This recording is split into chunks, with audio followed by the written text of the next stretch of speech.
دا د نبی اسلام په امت باندې پیرزوګانې دي. ولې؟ ځکه عزتمندو دوی ته نبیان کم راغلي، صرف یو نبی راغلی دی.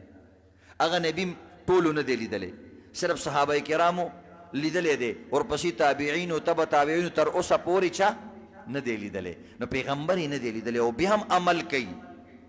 او بنی اسرائیلو کې پیغمبر به موجود و زمره نر الله جهرتن، الله راولا هغوی به ویل الله راولا چې هغه مخامخ خبرې وکړي.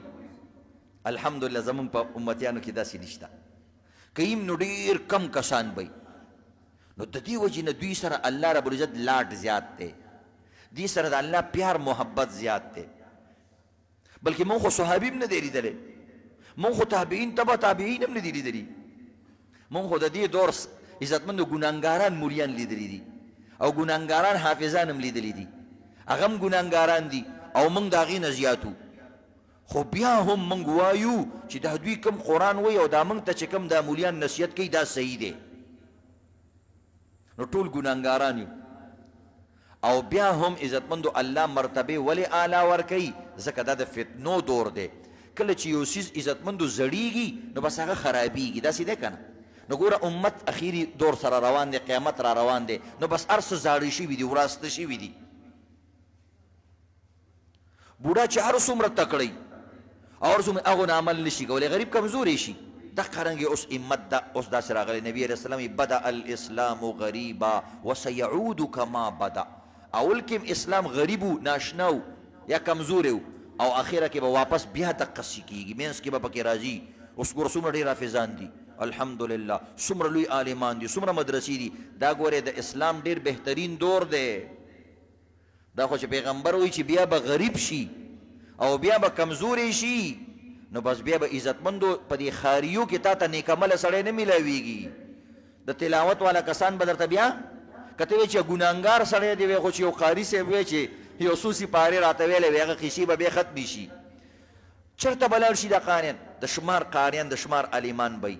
نبی علیه الصلاة والسلام وی الله چې قیامت راولي نو دا مولیان به ترې پیل اوچتوي. دا علم بقبض العلماء، الله به علم څنګه ختموي؟ علم خو موجود دي ځکه کتابونه هر څه خو شته، خو مولیان به دې اوچت کي. نو تاسو سره ټایم شته د کتاب کتلو دپاره؟ یا کتاب هر کتاب باندې خو داسې ډایرکټ نه پوهېږي که نه، هغې دپاره به 10 کاله علم کوي. نو دومره 10 کاله 2 کاله چا سره دي چې هغه به علمونه کوي؟ بیا به دومره پراپرټیانې وي، دومره کارونه به وي چې چا سره به وخت نه وي. نو د دې مولیانو قدر وکړئ چې خپل کارونه یې هم پرېښي دي، دوکانونه یې هم پرېښي دي، د چا پیسو ته زړه نه کېږي. او زمونږ په نسب ځوان یو چوکیداري کوي. نو دا به چېرته لاړ شي دا اولیان؟ چېرته به یي اخر؟ څه خو به یي که نه؟ ځکه چې قیامت خو لا نه دی راغلی. نو وایي نیکعمله خلک به بیا رؤوس الجبال، دوی به د غرونو ته واپس وخیږي. ابوی دلته خو کفر دی او دلته خو هېڅ هم نه کېږي، موږ هم ګناهګاران یو، خو دا دلته چې کم حشر شروع دی او دا قیسې شروع دي، ځکه په دې لارو کوڅو کې به هم اخوا دېخوا شروع شي. پرون ما ته یو کس ویلی وی اسلام آباد کې په دې روجه کې وی په دې پارکونو کې عزتمندو کیسینګ کېږي، یعنې ښځې او هلکان یو ځای دی، په دې ماسخوتن ماښام نه بعد هلته چې کوم دی دا قیس قطاري شروع وي.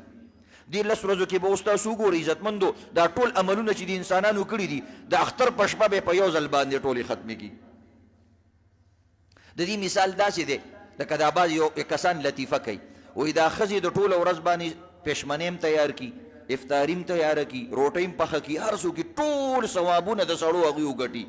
خو ماښام چې کله لوښي وینځلو ته کښېني بس کنځلې او ردې بدې بړ بړ شروع کړي، وایي ټول ثواب ځان نه ختم کړي.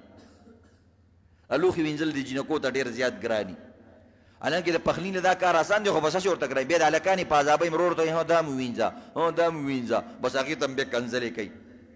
نو بهرحال عزتمندو دې طریقې سره نو دا اولیا خلک، دا نیکان خلک به غرونو ته وخېږي، یو چیلۍ او بزې به ساتي او د هغې پی بس کي او وایي چې شکر دی چې الله د دغه څیزونو نه بېغمه کړو. اوس غرونو ته تګ ناروا دی، اوس به مرد میدان یې تکړه شه، مقابله وکړه، بازار کې ایمان محفوظ کا، دکان کې ایمان محفوظ کا. اوس ګورې هغه دور نه دی ځکه هغې نه نبي علیه السلام منع کړې ده، خو په رهبانیت خو اخري وخت د قیامت کې به بیا هغه څه شي جایز شي، ځکه تا ته به خپل ایمان بچ کول ګران شي. نو اوس خو اعمالو ته خطره ده، بیا به ایمان ته هم خطره شي.